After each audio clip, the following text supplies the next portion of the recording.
6 a.m. Pacific. Why Nintendo? Why this early? Hi everyone, Auntie Lexi here. There's a brand new Nintendo Direct released at the crack of dawn again today. That said, it's one that's got a couple of brand new JRPG announcements, so we'll be talking about those and some updates to already announced titles in this video. As with previous Nintendo Directs, I will also be revealing other platforms these games will be released on, so you can fill up your platform-specific wishlists appropriately. Let's not dilly-dally. We've got a good amount to cover. One of these huge JRPG announcements is a reimagining of Dragon Quest VII. Companies are avoiding using more rigid terms like remake and remaster these days, so reimagining seems like the next evolution in marketing verbiage. This was actually the first game of the Direct that I heard about, as I literally got an email about it with tons of info that the trailer doesn't actually go over. And there's a lot of info that I'll be sharing here. Oh, and before I forget, I've chapter marked things in this video, so if you don't have time to hear all of the new features of Dragon Quest VII Reimagined, or are interested in other games, feel free to skip around. I will say though that this section is pretty beefy, especially if you're a Dragon Quest fan. The first thing Square Enix shared about Dragon Quest VII Reimagined is that the character designs were actually based on dolls created in real life, with environments and dungeons designed in a, quote, unique handcrafted diorama-style aesthetic, end quote. Sounds like Fantasian had quite the influence on the art design of this reimagining. The narrative of Dragon Quest VII Reimagined, while remaining faithful to the original story, has been enhanced to provide a more streamlined story experience, along with optional side quests, stories, and minigames. The turn-based battle system is also overhauled with significant changes to offer more dynamic and thrilling battles. This includes an updated vocation system that features a moonlighting mechanic that allows players to use 2 vocations at once. A let loose ability that can be activated when a character gets worked up, probably like a DBZ-style power-up type deal, like in modern Dragon Quests. And a new Monster Master vocation that introduces the Positive Reinforcement vocation perk that summons powerful monsters to assault any enemy.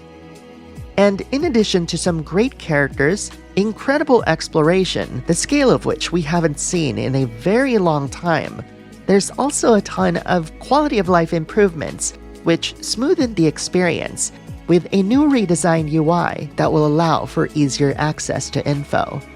Square Enix also says that the Digital Deluxe edition of the game will feature 48 hours of early access, a unique costume for Ruff, and also includes 3 paid DLC packs, and it will be available at launch.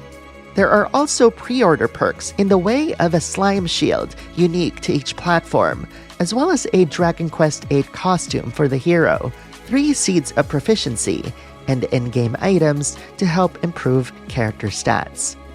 My take on this is that the original Dragon Quest VII came out on the PS1 a very long time ago, overshadowed by the higher budget Final Fantasy titles. Depending on who you ask, Dragon Quest VII is either the best game in the series or not at all.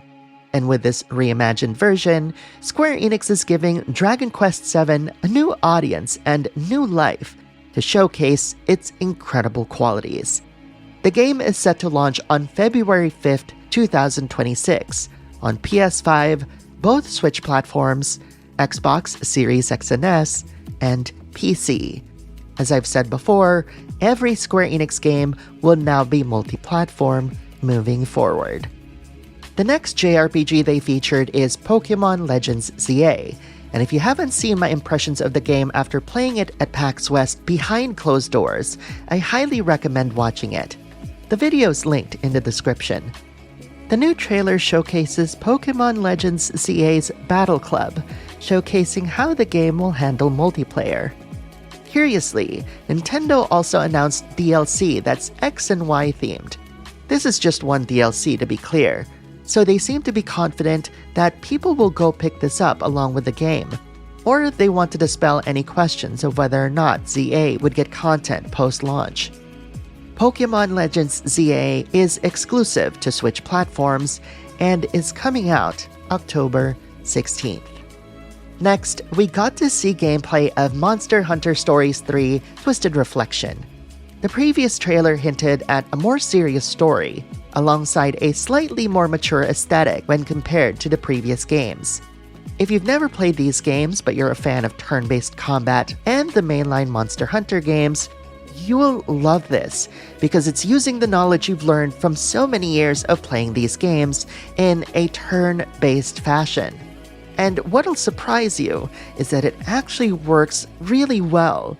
The new trailer showcases a more decidedly bright and colorful tone, showcasing an intuitive ring-like interface that lets you switch Monstie mounts in real time. This aesthetic brings the game in line with other games in the series, though it switches over to acknowledge that it does have a storyline that's got higher stakes. The decision to render its characters in a slightly more mature way heightens the epic nature of the story and the world, ultimately making a statement saying, "You know what, we're gonna take this series seriously now, since it's obvious that many of you love this." So if this all sounds great to you, Monster Hunter Stories 3 Twisted Reflection is coming out on March 13th, 2026 on PS5, Switch 2, Xbox Series X and S, and PC. And you can play the prior two games on the platform of your choice. This one was followed by a Sizzle Reel featuring games that are about to come out, like Disgaea 7 Complete, which comes out October 10th exclusively on Switch 2.